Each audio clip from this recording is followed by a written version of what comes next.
Ironically, it was on D-Day, June the 6th, 1944, where they were bombing over the soldiers coming ashore at Normandy and in France on the different beachheads. In fact, my father rarely talked about the war. I guess those guys went to, and ladies went through so much that it's something they really weren't trying to talk about much. You had to serve 25 missions. If you were airman in World War II, your life expectancy was not very good. In fact, to get 25 missions under your belt, to be able to rotate back to the United States, it was somewhere, give or take, about a 10% chance.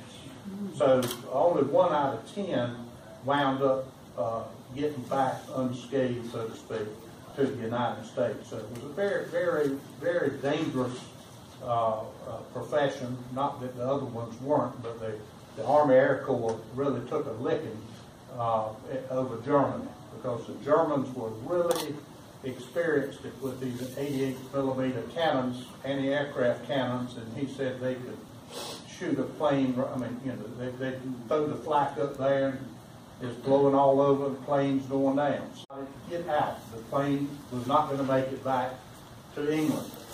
So the 11 people on the plane, including my father. So the pilot and the co-pilot stayed in the cockpit to hold the plane as steady as they could while the rest of them bailed out.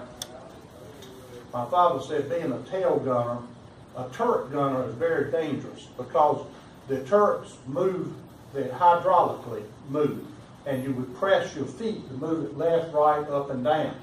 And only a little hole, in other words, the turret has got to line up straight for you to be able to get out. So if you're shooting to the side and they hit a hydraulic line, you better pray that plane gets back to a safe landing, because you cannot get out. So fortunately, you know, the plane was crippled, but his tail turret was still operational.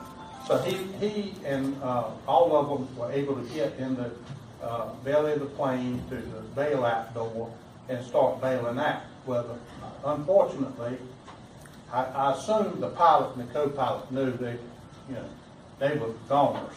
You know, the odds of them being able to get everybody out and then put it on automatic control and then get out themselves probably pretty slim. But anyhow, 9 of them got out, including my father. The pilot and co-pilot held the plane as long as they could, and the plane exploded. He said he saw the plane explode when he was coming down. Said they bailed out very high. These planes flew at a very high height, and back in those days, they didn't have all the comforts of home, so it was freezing cold as high as they were. They had to have special suits, electrified suits, to keep them literally from freezing to death inside the plane.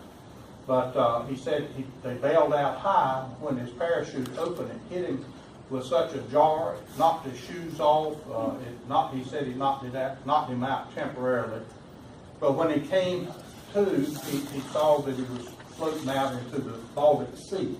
They were bombing in Germany, but the wind blew the survivors of the plane out into the sea. But unfortunately, 2 of the 9 that got out wound up drowning. And so the other 7, they sent boats out and picked them up and brought them in.